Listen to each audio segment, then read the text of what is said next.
오늘 전하는 말씀의 제목은 이 책의 예언을 이루기 위하여 속히 오시는 예수님이라는 제목입니다.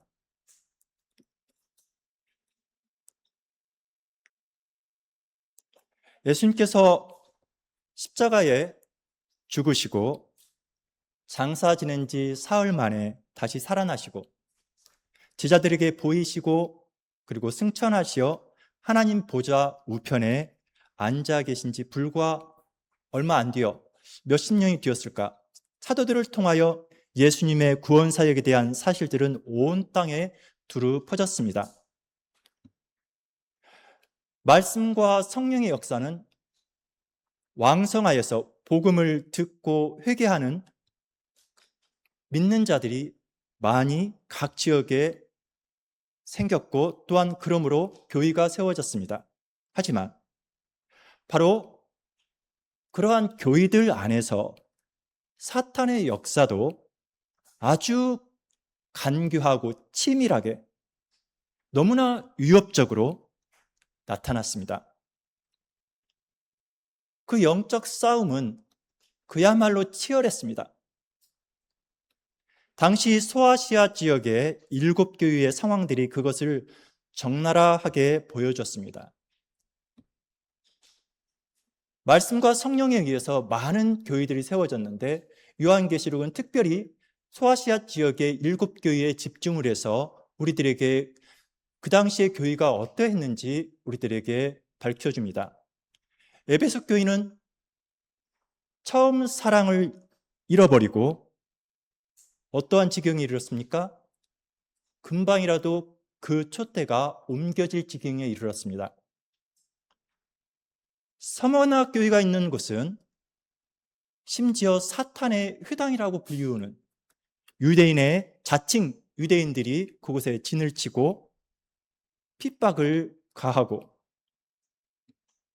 그리고 그들을 통한 무서운 마귀의 공격이 서머나 교회에 있을 것을 본문은 우리들에게 알려주고 있습니다. 그리고 버가모 교회가 있는 것은 사탄의 권자가 있어 이미 벌써 성도 안디바를 이미 죽였었습니다. 그리고 또한 아주 간교한 계략으로 발람의 교훈이 그 교회 안에 들어가서 니골라당의 교리를 쫓는 자들이 발생했습니다. 두아디라 교회에서는 사탄의 깊은 속임수를 모르고 자칭 선지자라 하는 음녀 이세벨이 간교한 속임수를 쓰고 성도들을 유혹했습니다. 그래서 우상의 제물을 먹게 했습니다. 사대교회는 신앙의 행위가 전혀 드러나 보이지 않았습니다. 물론 믿는다라고 하는 뭔가는 있었는데 도대체 이게 교회인가 싶을 정도였던 것이죠. 그야말로 살았다라는 이름만 가진 교회가 사대교회였습니다. 빌라델피아 교회는 굉장히 모든 면에서 협소했습니다. 그야말로 능력이 없는 교회였어요. 그런 교회에 사탄의 회당, 곧 자칭 유대인들이 그곳에 역시 터를 잡고 거짓말과 또한 간교한 유혹으로 성도들을 핍박하는 그런 상황에 이르렀습니다. 그야말로 빌라델피아 교회 또한 풍전등화에 있었던 것이죠. 라오디게아 교회는 어땠습니까? 자신들은 멀쩡하다고 생각하고 있었지만 자기들은 신앙생활을 잘하고 있다고 생각했지만 예수님께서 지적한 바는 그들은 눈이 멀고 그야말로 가련하고 모든 사람 앞에서 벌거벗은 수치를 드러내고 있다라고 지적을 했습니다. 그래서 예수님께서 그들을 볼 때 너무나 역겨운 신앙생활이라 토해낼 지경이라고 말씀하셨습니다.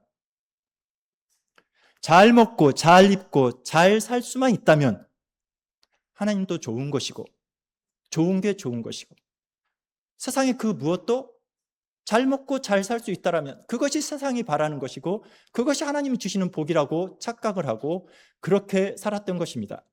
그야말로 미지근한 찬 것도 아니고 뜨거운 것도 아닌 그런 모습이 바로 라오디게아 교회의 아주 위태로운 상황이었습니다. 이 7교회는 나름 솔직히 다들 애쓴 교회였습니다. 그들이 애쓰지 않은 게 아니에요. 부지런했어요.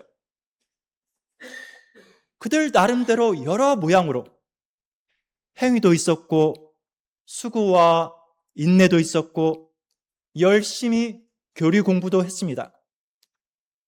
열심히 견뎌내고 부지런했습니다. 죽음의 위협이 있을 때에도 그들은 믿음을 지키기도 했습니다. 교회의 사업과 사랑과 믿음과 섬김과 인내도 있었습니다. 그러나 그럴수록 사탄의 간교한 공격도 아주 거세었고 그들은 지금 꺼져가는 심지처럼 위태하고 가련한 처지에 있었습니다. 그래서 요한계시록의 시작은 다른 어떤 서신들과 아주 상이한 그러한 인사로 시작을 합니다. 즉 신부를 기다리는 사랑하는 신부를 향한 신랑 되신 예수님의 애절하고 긴박한 심정을 그렇게 시작하는 것입니다. 예수 그리스도의 계시라. 이는 하나님이 그에게 주사 반드시 속히 일어날 일들을 그 종들에게 보이시려고 그의 천사를 그 종 요한에게 보내어 알게 하신 것이라. 즉 다르게 짧게 말하면 지금 예수님께서 말씀하신다. 너희들이 기다리고 있는 예수님께서 지금 말씀하셨다. 너희들에게 약속한 것을 반드시 속히 이루어 주실 것이다 라고 이렇게 말씀하셨다. 지금 이렇게 편지를 쓰고 있는 이 말씀을 지금 선포하고 있는 예수님의 심정이 느껴지십니까?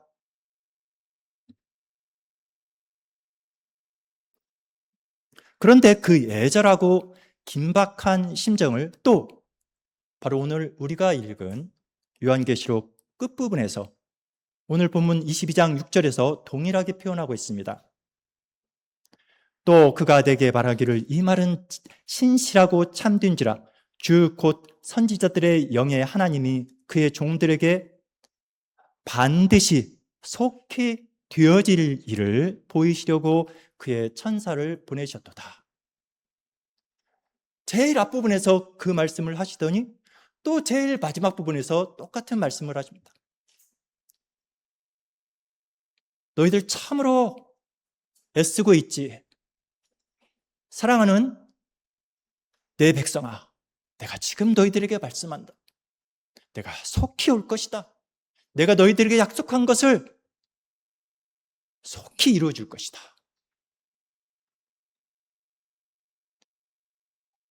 우리가 아가서를 읽어보셨겠지만 아가서의 내용은 그야말로 신랑과 신부가 얼마나 그 사랑이 간절하고 애절하고 얼마나 아름다운지 이것이 바로 아가서에서 우리들에게 보여준 사랑입니다.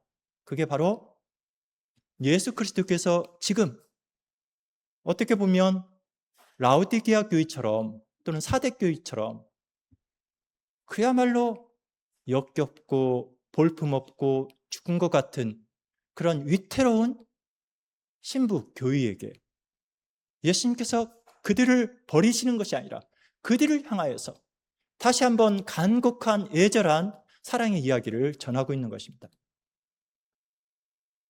그것이 바로 요한계시록이고 오늘 본문입니다.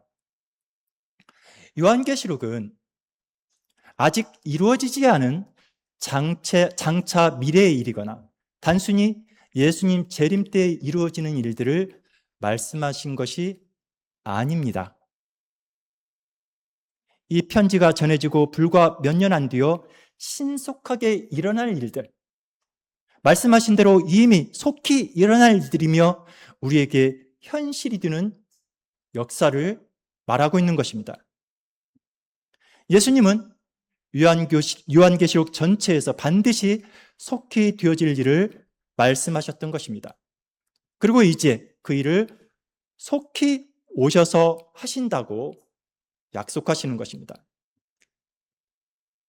이것을 예수님께서 다시 오시는 그 재림 때 이루어질 것이라고 요한계시록을 이해하게 된다면 우리의 현실이 붕 떠버려요. 그렇지가 않아요. 당시 교회에게 속히 일어날 일들을 밝히신 것입니다.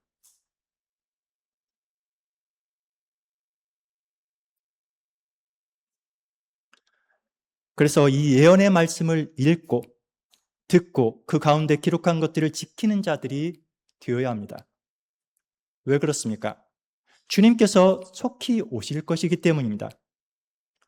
22장에서 7절, 12절, 20절 이렇게 반복해서 3번이나 속히 오리라는 것을 말씀을 합니다.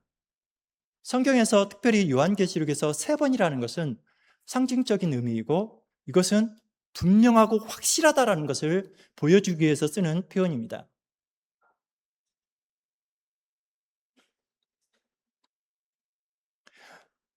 우리 주님께서 오시는데 속히 오셔서 이 책에 기록된 말씀을 다 이루실 것입니다. 그리고 속히 오셔서 이 예언의 말씀을 지킨 자들에게는 상을 주실 것이며 그렇지 않는 자들에게는 언약의 저주를 내릴 것이기 때문에 이 예언의 말씀을 지켜야 됩니다. 그래서 오늘 말씀은 2가지 대지로 나누어서 전합니다. 첫 번째, 속히 오시는 때. 두 번째, 속히 오시는 이유. 먼저 속히 오시는 때입니다. 예수님께서 교회에게 속히 오시리라고 강조해서 말씀하셨는데 이것을 단순히 예수님의 재림으로만 간주해 버리면 안 된다는 말씀입니다. 물론 저와 성도님들은 우리 예수님께서 분명하게 다시 오실 것을 믿습니다.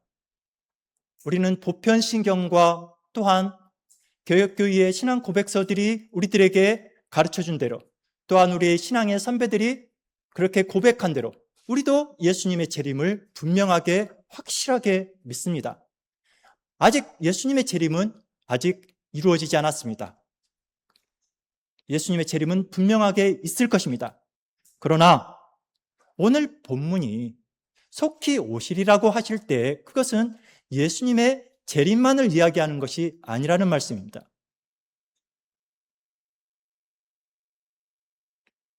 6절에서 신실하고 참된 말씀, 곧 반드시 속히 되어질 일을 보이시려고 주의 천사를 보내셨다라고 하셨습니다. 선지자들의 영에 하나님이 말씀하셨기에 신실하고 참되다라고 말씀합니다. 그리고 반드시 속히라고 강조해서 말씀하셨습니다. 지금 신앙의 전투에서 처절한 위기에 있는 교회에게 하시는 말씀입니다. 이 예언의 말씀은 다름 아닌 AD 주후 70년에 분명하게 일어난 일들에 대한 것입니다. 본 서신은 언약을 배반한 이스라엘이 AD 70년 전으로 어떻게 언약의 저주를 받아 멸망할 것인지를, 그리고 반면에 하나님께서 어떻게 새로운 언약 백성들을 불러 모아 교회와 공식적인 언약을 맺게 될지, 이거에 대해서 보여주는 것이 바로 오늘 본문의 내용들이고 속히 오셔서 하실 일들입니다. 속히 오셨을 때 각인의 눈이 오시는 주님을 볼 것이요 라고 말씀을 합니다.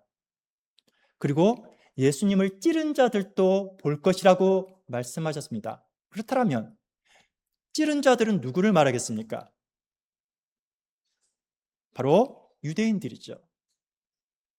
대제사장들과 서기관들, 장로들을 비롯해서 예수님을 십자가에 못 박아 죽인 유대인들.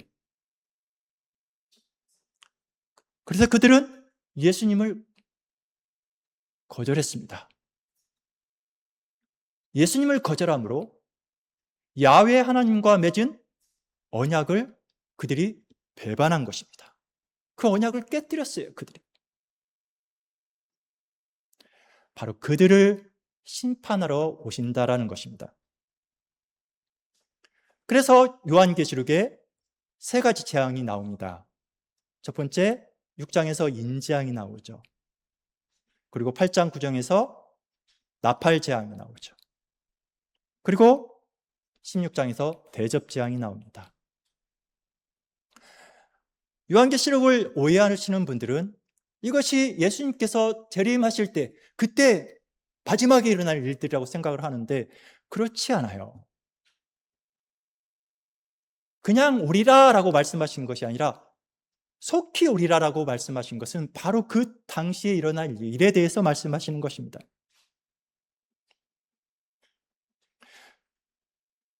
음녀요 바벨론인 옛 언약 백성 이스라엘의 멸망에 관한 그 예언이 바로 오늘 우리들에게 그 당시의 성도들에게 말했던 바가 들려지고 있는 것입니다.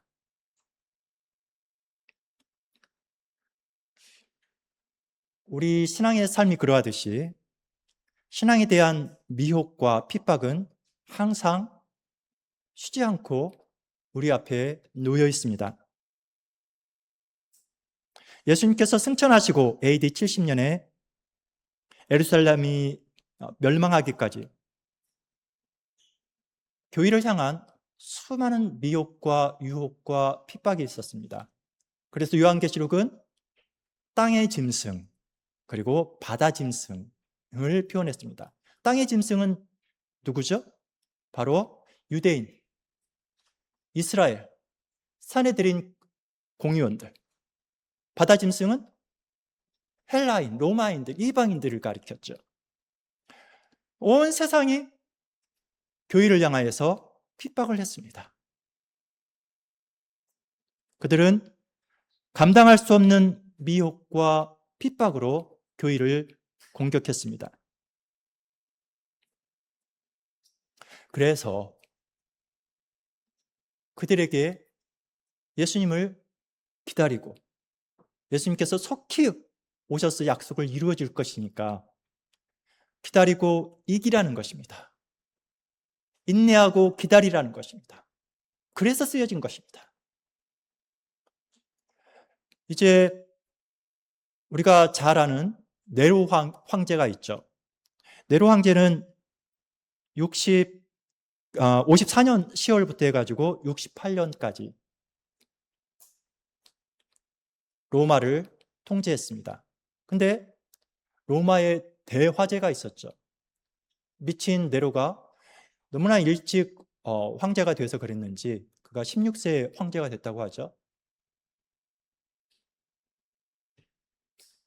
그가 로마를 새롭게 한다라고 로마의 시에 불을 내고 그로 인해서 발생하는 모든 어려움들을 누구한테 다 뒤집어 씌웠죠? 기독교인들한테 그랬죠. 그래서 네로의 통치하에 수많은 기독교인들이, 많은 성도들이 순교를 당했습니다. 짐승의 밥이 됐고 또한 어두운 밤을 밝히는 장작불에 던지어졌습니다.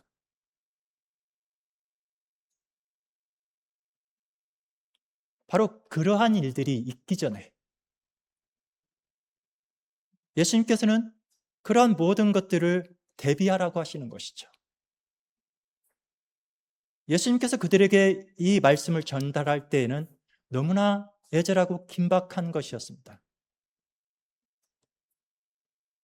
예수님께서 이미 마태복음 24장에서 한 세대가 가기 전에 이러한 일들이 이루어질 것이다 라고 말씀을 해주셨죠. 이것은 멀리 있는 이야기가 아니라 바로 그 세대 백성들에게 하신 말씀입니다. 불과, 그러니까 AD 70년이면 몇 년 앞두지 않은 거예요. 그쯤에 바로 이 요한계시록이 성도들에게 전달된 것입니다. 그렇기 때문에 이것은 단순히 재림의 이야기가 아니라, 육체로 오신다라는 것이 아니라 구름을 타고 오신다라는 이야기입니다. 즉, 이 세상에 있는 모든 심판의 도구들을 사용을 하고 그것들을 가지고 이스라엘 위에 임하신다라는 말씀입니다. 각종 질병, 기근 또는 천재지변, 나라와 민족 간에 이루어지는 전쟁들, 하나님께서는 그 모든 것들을 동원해서 그들을 심판하시러 오신다라는 것입니다.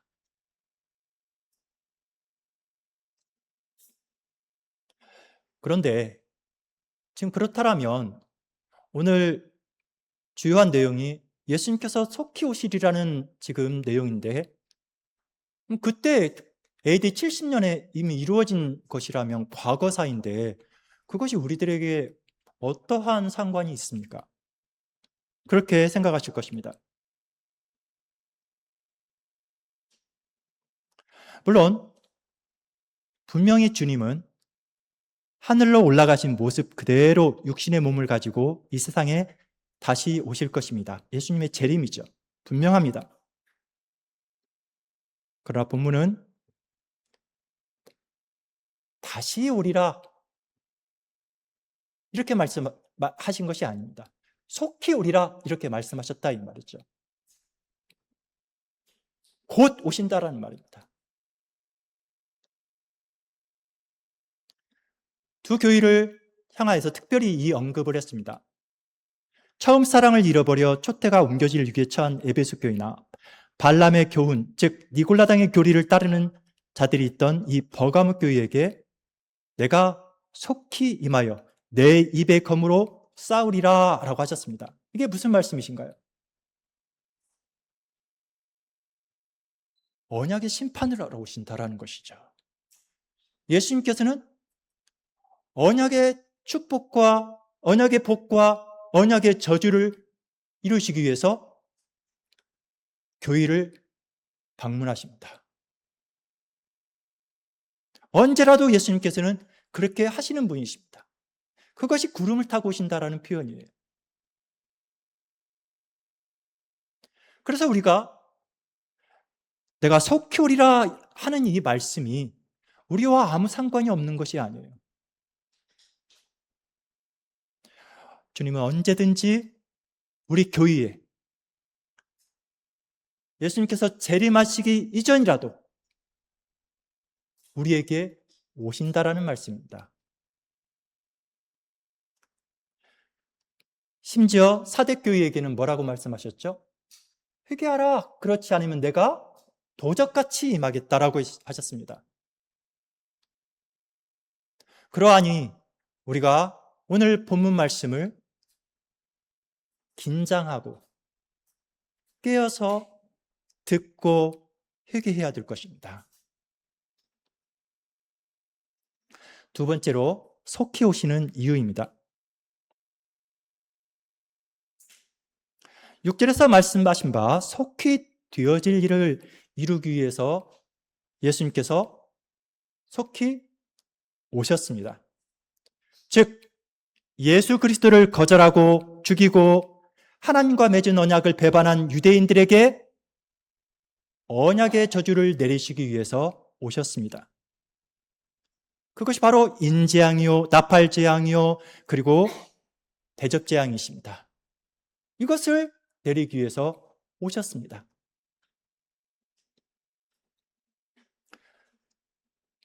땅의 짐승과 바다의 짐승을 그대로 두실까요?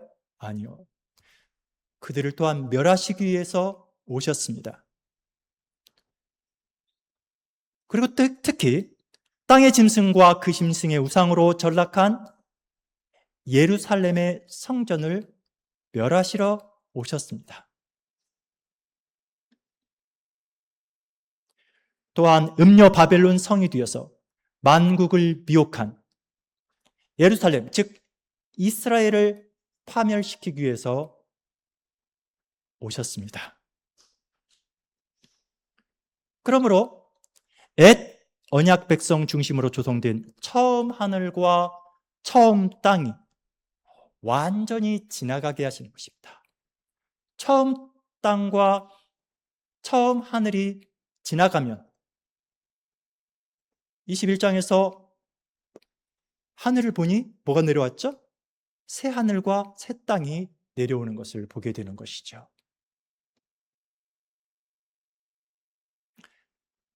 반면에 예수님에 대한 신앙과 말씀을 지키다가 순교한 성도들을 신원하여 주시려 오셨습니다. 땅의 짐승과 바다의 짐승의 그 심한 격심한 박해에도 불구하고 인내하며 신앙을 지켜낸 자들을 그들이 결코 틀리지 않았음을, 그들의 당한 핍박과 죽음이 헛되지 않았음을, 그것을 입증해 주기 위해서 그들이 옳았다라는 것을 말씀해 주시기 위해서 오셨습니다. 성도들이 끝까지 지킨 하나님에 대한 말씀과 예수 그리스도에 대한 그 신앙이 그들이 틀리지 않았음을 증명해 주시러 오십니다. 그리고 신약의 교회와 공적인 언약을 맺기 위해서 오셨습니다.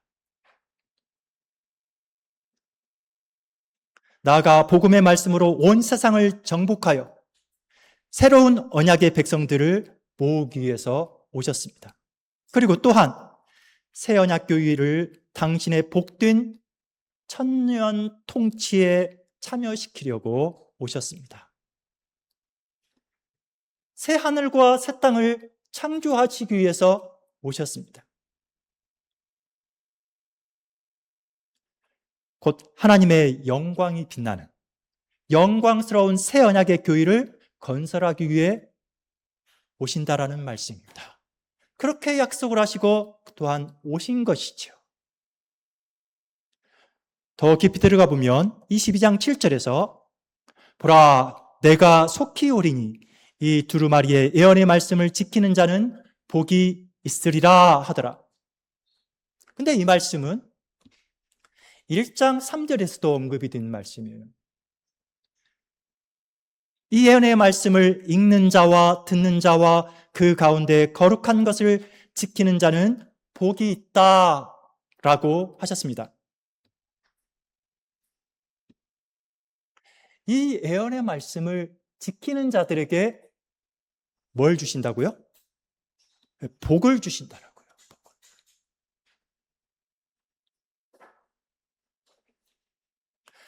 주님께서 오셔서 그것도 속히 오셔서 주시는 복이 무엇이었을까요? 우리가 먼저 복 이야기를 하기 전에 그 전에 우리가 먼저 생각해야 될 부분이 있겠죠. 우리가 예언의 말씀을 지킨다라는 말씀이 무슨 뜻인가 하는 부분이죠. 이것을 먼저 알아야 되겠죠. 18절 19절에서 말씀한 대로 이 말씀에 가감을 해서는 됩니까 안 됩니까? 더하거나 빼서는 안 된다라고 엄하게 말씀하고 있습니다.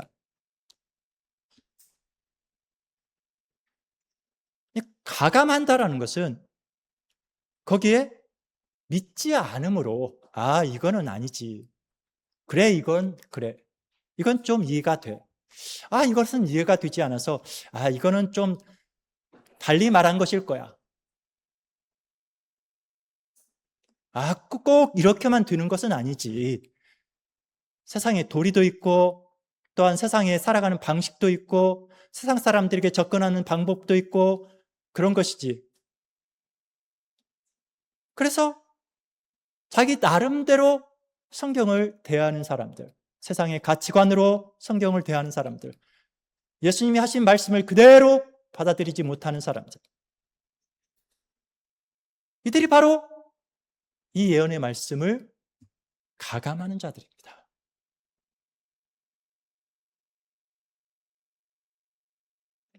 가감하지 않고 보존한다라는 것은 이 계시록의 말씀이 예수님께서 다른 누구가 아니라 바로 우리 교회에게, 바로 나에게 주신 말씀이라고 믿고 붙잡는 것입니다. 그것을 열심히 기도하고 꿈을 통하여서, 환상을 통하여서 듣는 것이 아니라 분명하게 명확하게 쓰여진 이 하나님의 말씀을 나에게 지금 하시는 말씀이라고 믿는 자들, 그 말씀을 내 삶으로 받아들이는 자들, 그 말씀을 생명의 양식으로 먹고 사는 자들, 그것이 바로 가감하지 않고 말씀을 지키고 보존한다라는 것입니다. 그들은 이 말씀을 듣고 순종하겠다라고 하는 자들입니다. 자신의 철학과 세상의 지혜를 거기다가 더하지 않는다라는 것입니다. 그러한 자들에게 바로 복을 주신다라고 하시는 것입니다. 그 복이 무엇입니까? 18절, 19절을 보면 우리가 충분히 이해할 수 있습니다.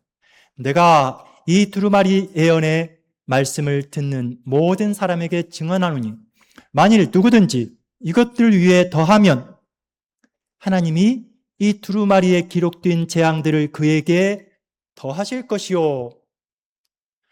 즉, 이 예언의 말씀을 가감하지 않고 온전히 지키고 보존하는 자들은 재앙이 임해요, 안 임해요? 재앙이 임하지 않는다라는 말씀이죠. 인재앙, 나팔재앙, 대접재앙이 그들에게 임하지 않습니다. 이러한 재앙들은 레위기서와 신명기에서 언약의 저주 목록과 근본적으로 동일한 내용들입니다. 근데 그러한 재앙들이 없을 것이라는 말씀이죠. 기근이든 질병이든 전쟁이든 고통이든 한숨과 눈물, 그리고 사망이 없습니다. 그리고 또한 참된 평화와 기쁨과 즐거움, 즉 생명의 풍성함이 바로 말씀하는 복입니다. 그러한 삶이 주어진다라는 것입니다. 19절에서 만일 누구든지 이 두루마리의 예언의 말씀에서 제하여 버리면 하나님이 이 두루마리에 기록된 생명나무와 및 거룩한 성의 참여함을 제하여 버리시리라. 달리 말하면 이 예언의 말씀을 지키는 자들에게는 어디에 참여하게 돼요? 생명나무에, 그리고 거룩한 성에. 생명나무는 누구죠? 에덴 동산에서 선과 악을 알게 하는 나무 옆에, 바로 옆에 뭐가 있었죠? 바로 생명나무가 있습니다. 즉, 선과 악을 알게 하는 나무와 생명나무는 뗄래야 뗄 수 없다라는 것이죠. 동전의 양면이라는 것입니다. 오로지 하나님이 선과 악의 기준이며 그들이 살 수 있는 유일한 길은 생명나무 열매를 먹어야 되는 것인데, 그것은 누구를 가리키기 위한 것이었죠? 바로 예수 그리스도를 우리들에게 미리 말해주고 있었던 것이죠. 생명나무는 사망과 저주의 십자가 나무에서, 생명나무죠. 예수님께서 나무에 달리셨죠. 바로 생명나무예요. 예수님께서는 그 십자가에서 저주를 당하시고 죽음을 당하셨죠. 그곳에서 지옥을 경험하셨어요. 아버지로부터 버림당하는 그 고통을 당하셨어요.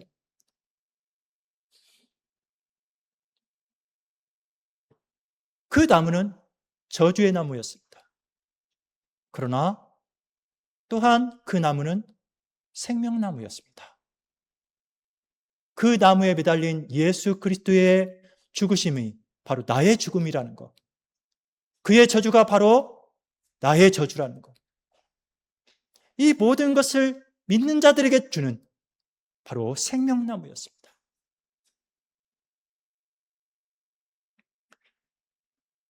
그 생명나무에 참여한다는 것은 그리스도께서 얻으신 모든 은혜를 나누어 가진다는 것입니다. 예수님의 죽으심과 부활과 의롭다 하심과 영생, 이 모든 것에 우리가 참여하게 되었다는 것입니다.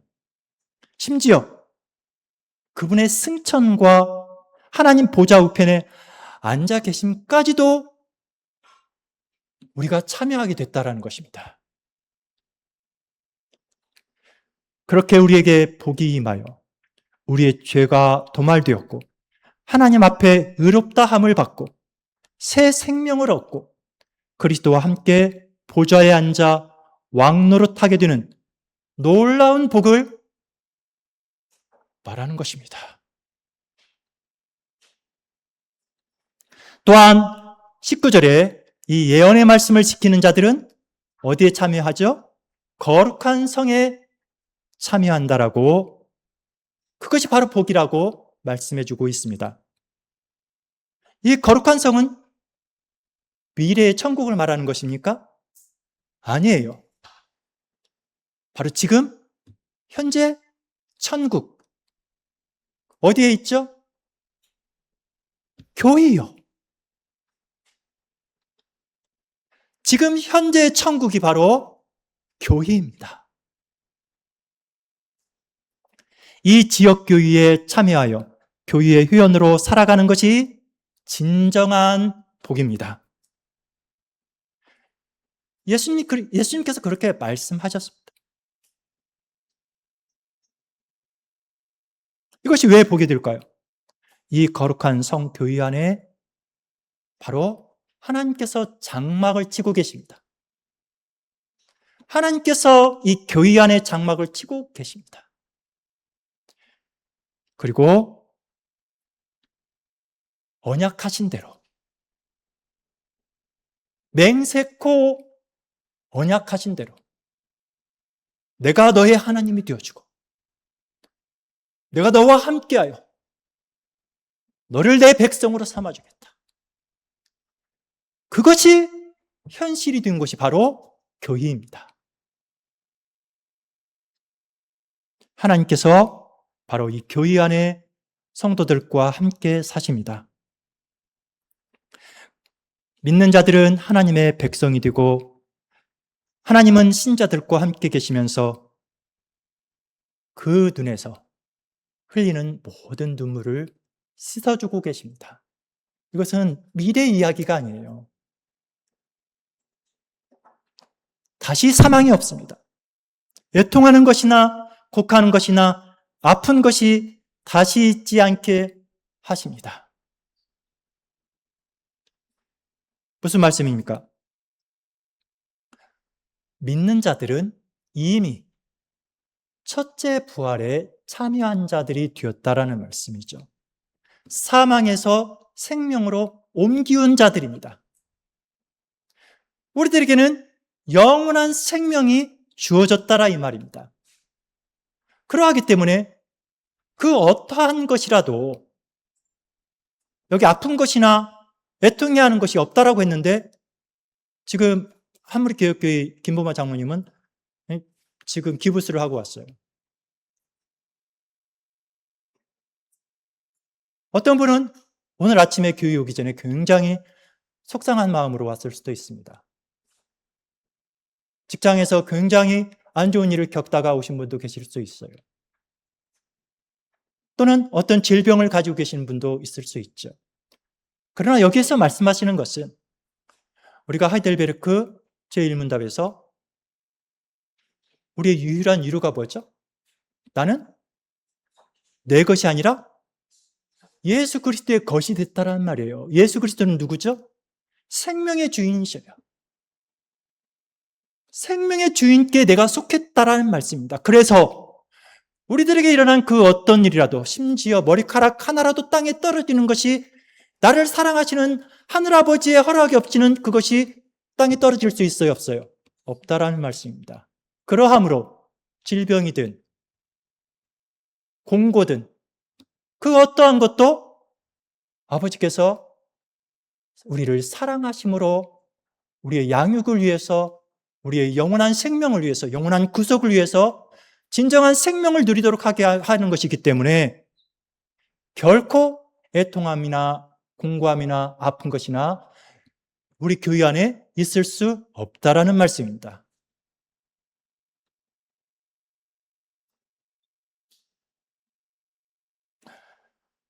우리는 어떠한 사람들이죠? 하나님의 영광이 이 교회 안에 있습니다. 이것이 요한계시록에서 밝히는 말씀들이에요. 천국은 어떤 분은 거의 죽었다가 막 천국 경험을 했다라고 하잖아요. 그곳에서 막 다이아몬드, 황금, 막 이런 것들로 장식되어 있다라고 해요. 그런 것이 아니라 하나님이 계신 곳이라는 것을 말해주기 위한 거예요. 하나님을 우리가 세상의 그 어떤 것으로 우리가 이해할 수 있어요? 여기서 하나님을 이해할 수 있으신 분 손 들어보세요. 그건 거짓말입니다. 우리는 신을 이해할 수 없습니다. 우리 인간이 이해할 수 있는 것은 인간이 가지고 있는 것을 통하여서, 그것을 통하여서 감만 잡을 뿐이죠. 하나님은 너무나 존귀하고 영광 가운데 계시는 분입니다. 그것이 바로 황금으로, 다이아몬드로, 이런 값진 것들로 표현된 것입니다. 바로 이 교회 안에 하나님께서 함께 계심을 그렇게 우리들에게 가르쳐주고 있습니다. 그리고 그 성도들 머리에는 누구의 이름이 쓰여 있다라고 가르쳐주죠? 여호와의 이름이 여기에 쓰여 있다라고 그래요.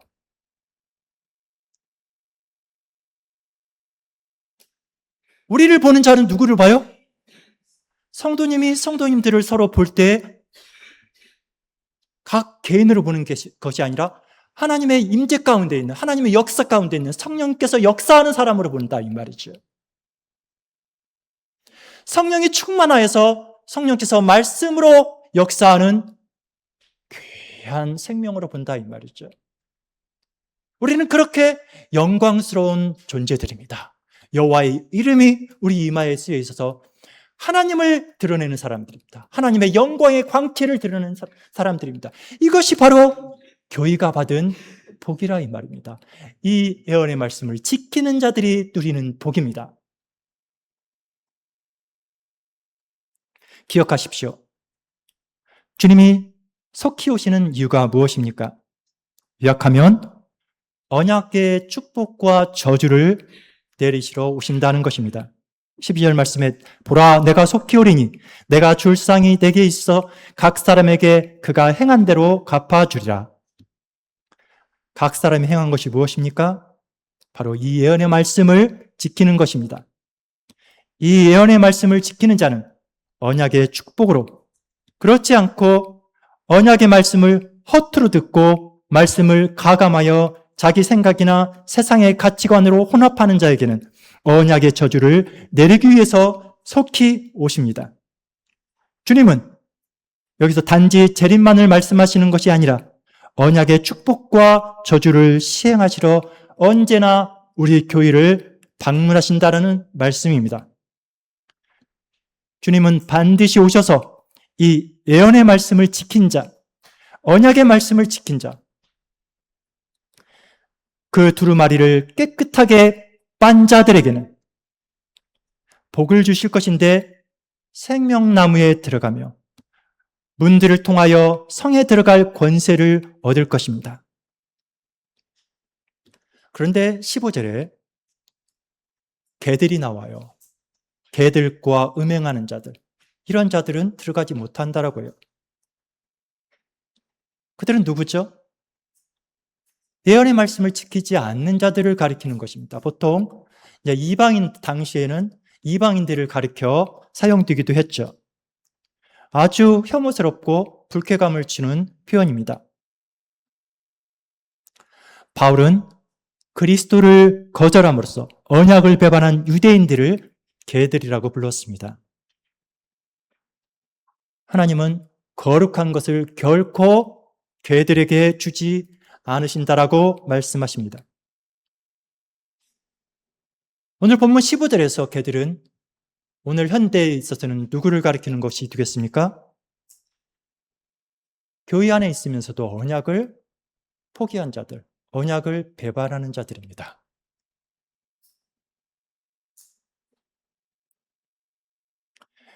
이러한 본문의 내용에서 주님이 속히 오심의 때와 그 이유를 이제 이해하셨다라면 우리는 20절에서 이것들을 증언하신 이가 이르시되 내가 진실로 속히 오리라 하시거늘 뭐라고 반응을 하죠? 아멘, 주 예수여 오시옵소서. 자, 우리가 아멘, 주 예수여 오시옵소서, 이것은 우리 주님 오시는 것을 간절히 기다린다, 우리 주님의 재림을 간절히 기다린다라는 그러한 단순한 표현으로 쓰여진 것이 아닙니다. 오히려 언약에 대한 맹세의 표현입니다. 이스라엘 백성이 가나안 정복 후에 한 무리는 세겜산에 서서 또 다른 한 무리는 그리심산에 서서 각 언약의 조항이 끝날 때마다 그들이 뭐라고 반응을 했죠? 아멘 했습니다. 주님의 오심은 교회와 맺은 언약의 축복과 저주를 시행하러 오신다라는 것입니다. 그러니까 그 아멘은 언약의 시행과 관련이 있는 것이죠. 이것에 대해서 아멘 하는 것이고 이렇게 말하는 것이죠. 주님, 그 언약의 축복과 저주를 시행하시기 위하여 진실로 속히 오시옵소서. 주님, 언약하신 대로 그 언약의 저주와 축복을 시행하시러 속히 오시옵소서, 이 말입니다. 이것은 요한계시록에서 요한만 사용한 그 표현이 아니에요. 이것은 바울 또한 동일하게 사용을 했어요. 고린도전서 16장에서 그렇게 표현을 했어요. 만일 누구든지, 고린도 교회가 어떤 교회였죠? 사도들의 복음 가운데 세워졌지만 그 교회 안에 세상의 가치관이 그대로 들어와 머물고 있었죠. 아주 심각했죠. 그래서 그로 인해서 그들이 복음을 배반하고 세상 가치관에 휘둘려 파당을 짓고 그야말로 침몰 직전에 있었죠.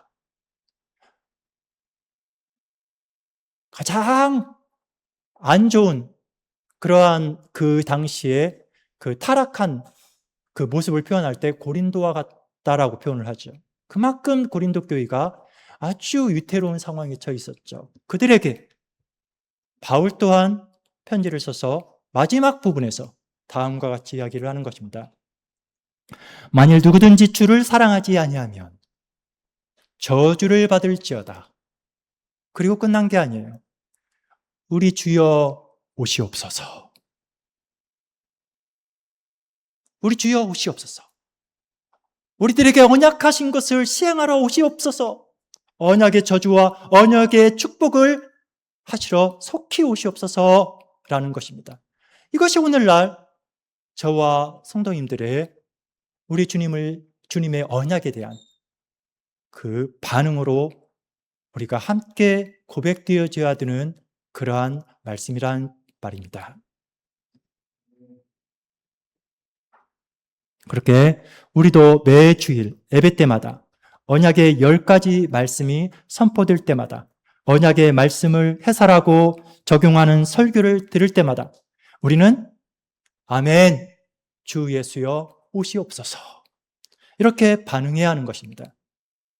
이 맹세는 우리로 하여금 더욱 긴장하게 만들고 그리고 깨어있게 만들고 그리고 회개케 만들 것이며 믿음을 끝까지 지키고 예언의 모든 말씀들을 그대로 가감없이 보존하고 따르는, 그래서 이기는 자들이 되게 할 것입니다.